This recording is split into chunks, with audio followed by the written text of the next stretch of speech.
Hey everyone, so today I have this somewhat old map of Austria here. You can see that it's been in heavy use. I got this from a really kind neighbor who shared her old maps and cards with me so I can make videos. And I thought there was something a little interesting about this map. So here in green we see the border between different countries. Here we have the Czech Republic, the border to Austria, here's the border to Germany and Bavaria, with Salzburg on the side. We are here along the border of Tyrol and Vorarlberg. Here we have Switzerland and Italy in the south. Here's Carinthia in the north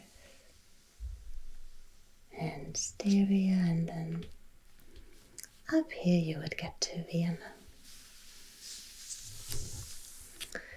And then you have this quite big area that's added to the south here, which is Italy. But this is the thing that I'd like to show you. But first, let's look at Tyrol. So, Austria has 9 federal states, the Bundesländer, one of them being Tyrol here in the mountains, with Innsbruck, beautiful capital, right in the middle of the mountains. So let's see, here would be Kufstein. Like I said, here's the border to Germany. Then let's see, here in light green we have the inner Austrian border between Tyrol and Vorarlberg. Then here we're along the border to Switzerland and then to Italy. Let's follow this towards the east. Right, and then we come down here. And now this is a bit odd because here we have the inner Austrian border of this tiny, tiny place called Osttirol. So this is the eastern part of Tyrol, and here we have the border to Salzburg and the main part of Tyrol. So it's split in 2 parts. And that's a bit odd.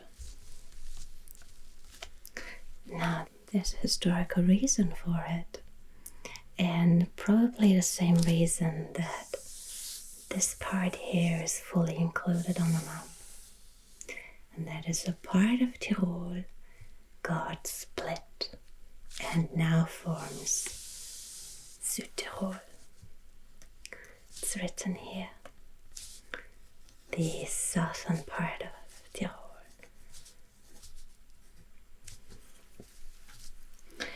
Let's see if we can find the Italian border here between Südtirol and I think it's Trentino in the south. Be along here.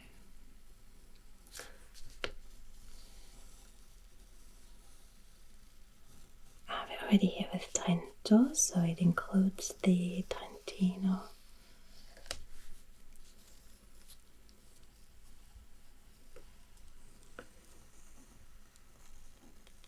Right, and then we would come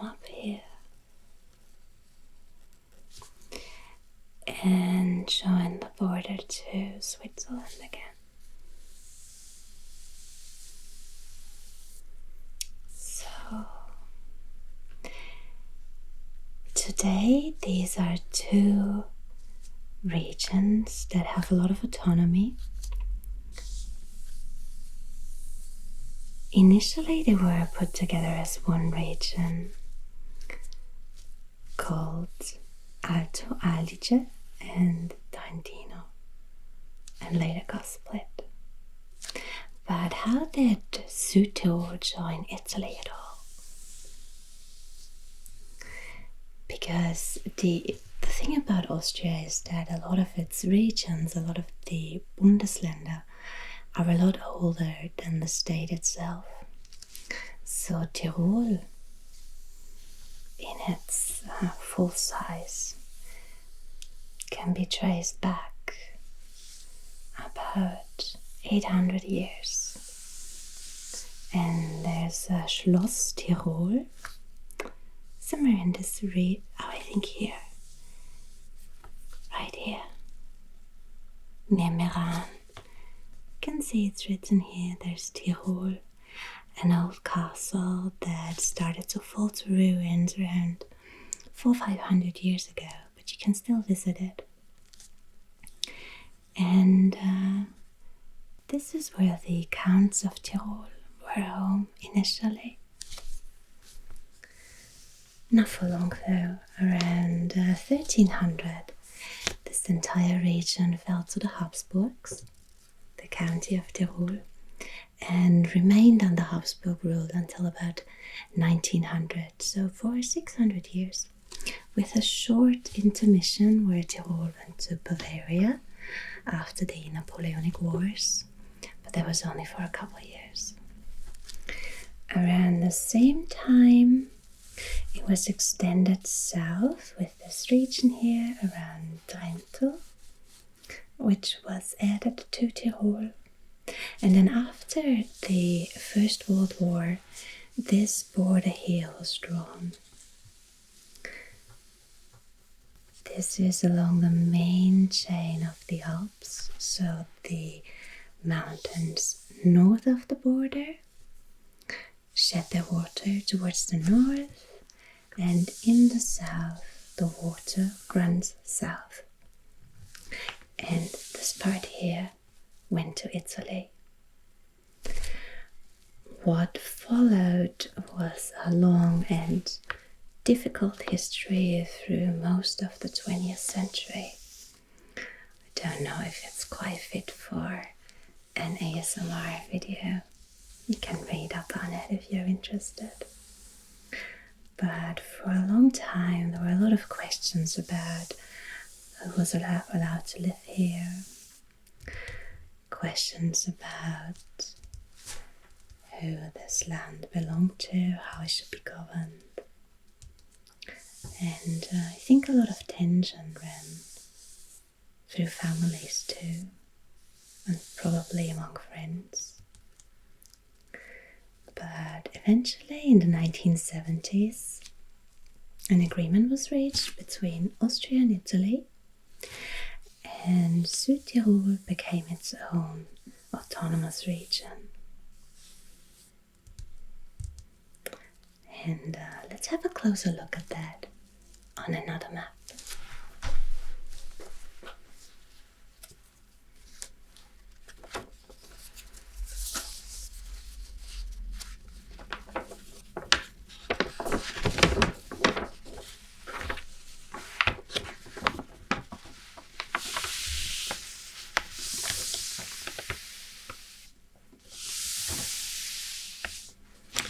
So here we have South Tyrol.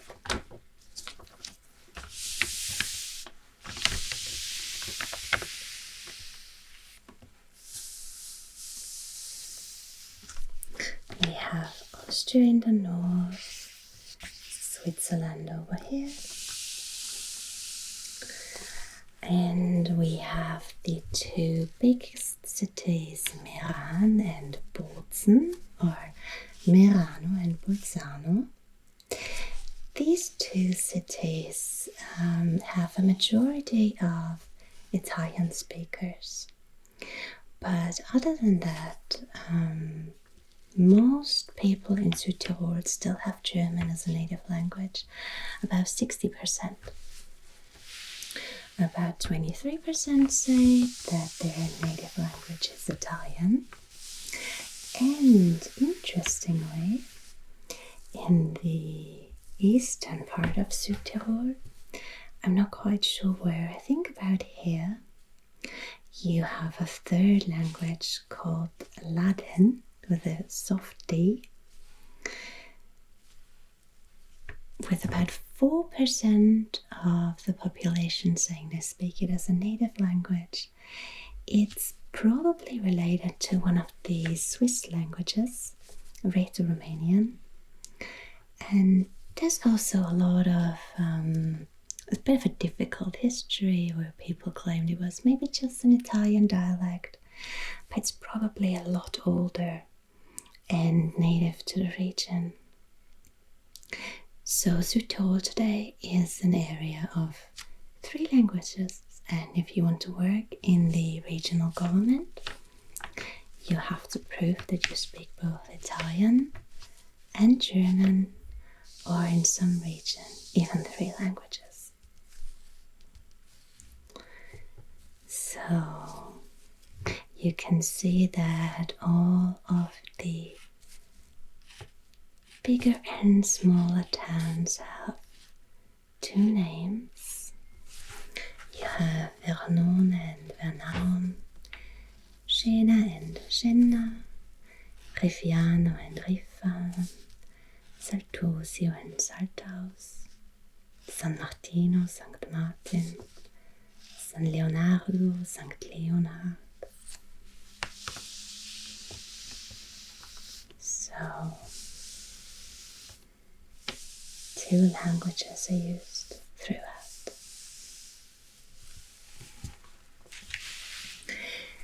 Now, why did Italy want to have this region?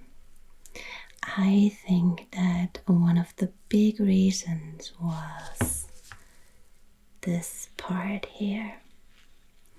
You can see that this is one of the big straits that runs south through the Alps. It's in fact one of the most important routes through the Eastern Alps.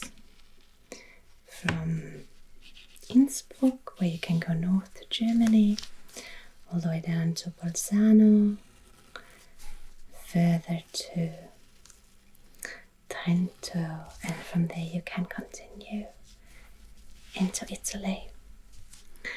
And here, this is the Brina Pass, and you see it has an elevation of 1,375 meters, so it's relatively low, it's easy to cross, and it's an important part for the country's infrastructure. In fact, there was not just a Roman road here, but probably an even older one, a prehistoric route across the Alps. But the pass wasn't called Brenner Pass until about 800 years ago, 700-800 years. Before that, it was just called the route across the Nordic Alps, for example. But then there's a document that says this is near the Brenner farm. So there was a farm that had its name, and the farm was named after the person who lived there.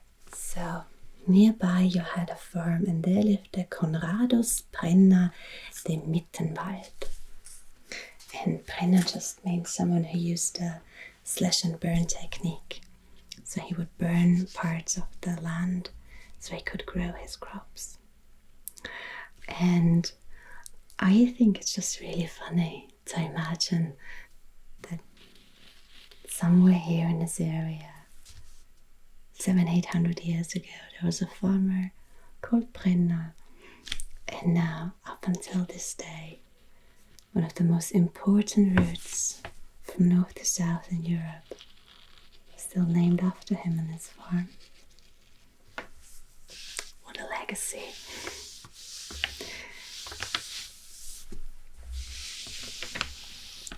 However, as you can imagine,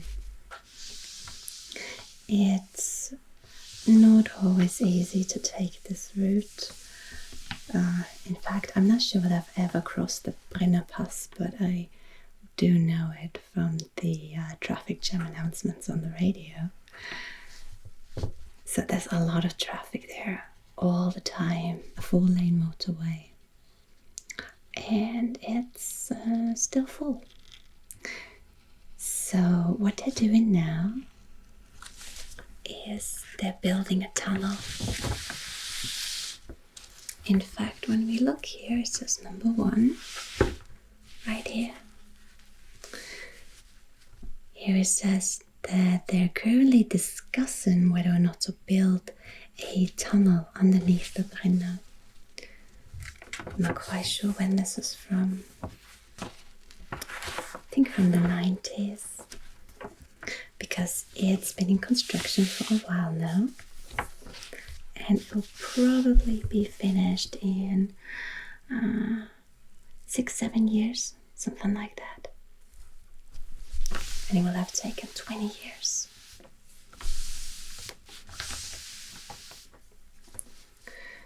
However, once this tunnel is finished, and it will have a length of about 55 kilometers, the route from Innsbruck to Fortezza, right here in German Franzensfeste, won't take 2 hours anymore. It will only take 50 minutes. So that's quite amazing.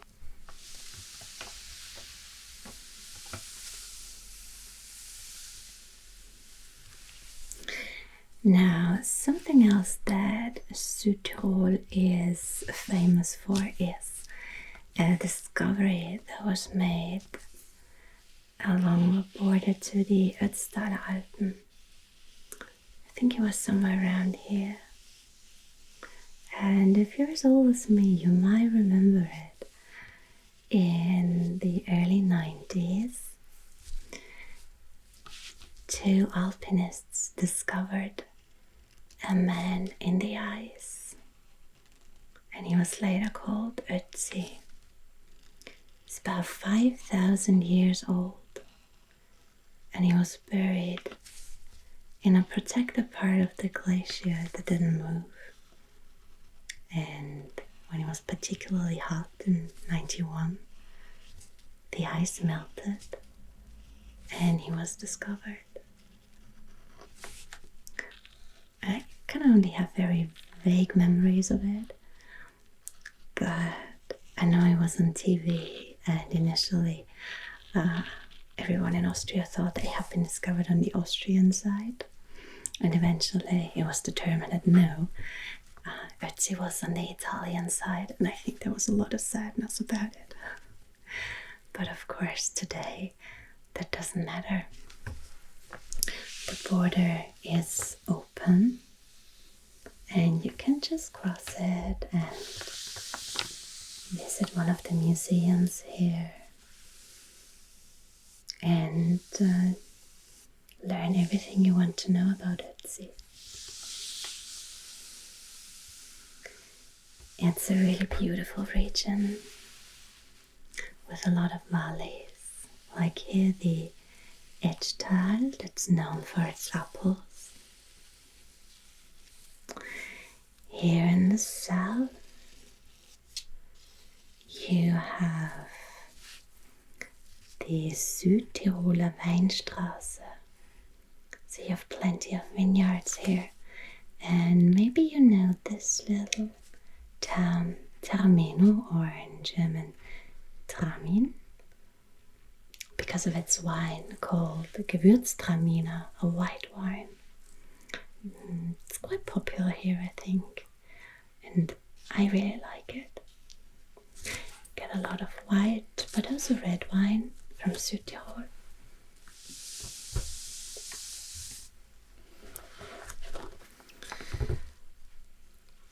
So let's see.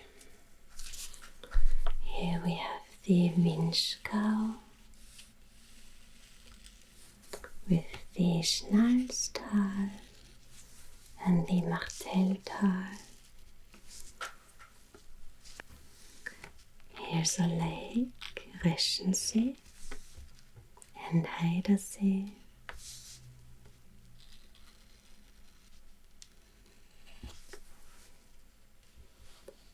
Then you can follow the Adige or Edge through the valley, west to east,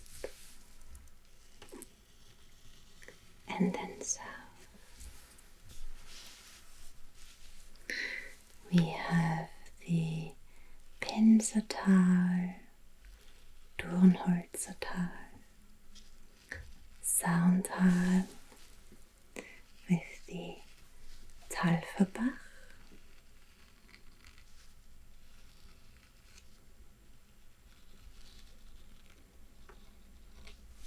and you can see there are plenty of mountains like your Weisshorn, a peak of 2,700 meters. We have the Timmelsjoch, 2,400 meters.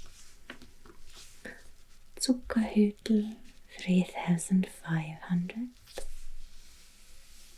The Hochburg, Hohemut, 2,600. Hochwilde, 3,400. Similan, 3,600. Weißkogel, Weißseespitze.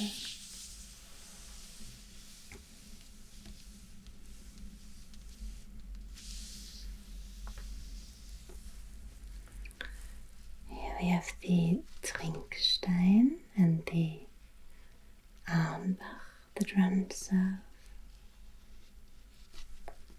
Nevesstausee and the Mühlwalder Bach. And here we get to Bruneck or Brunico in the Pustertal. And I'm a little sad when I read about the Pustertal because I had a holiday booked here last year in spring. And of course, I ended up staying at home. So I still haven't seen Südtirol, except on maps and pictures and on TV. But I'm really curious about it, about the many, many valleys and these small rivers and lakes.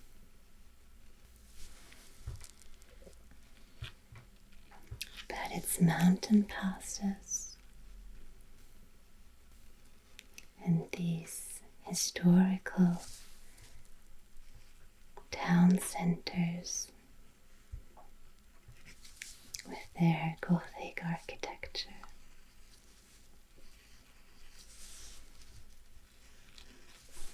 So I hope I can visit it soon.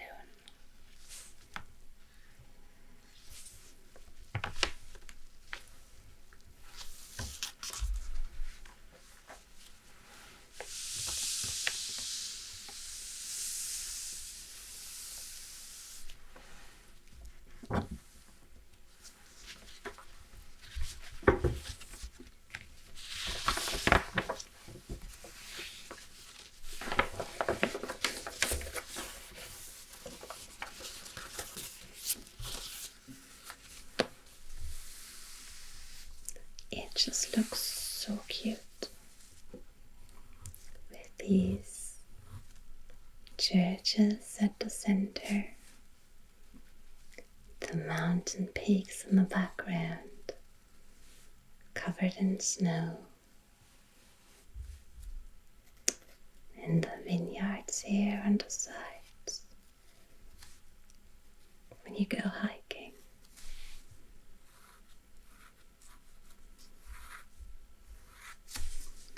So let's see, maybe maybe later this year or next year, but I think it won't be long.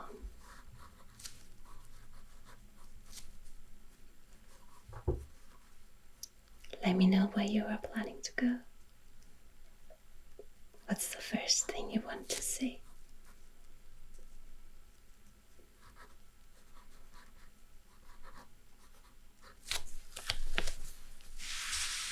I'm curious about it.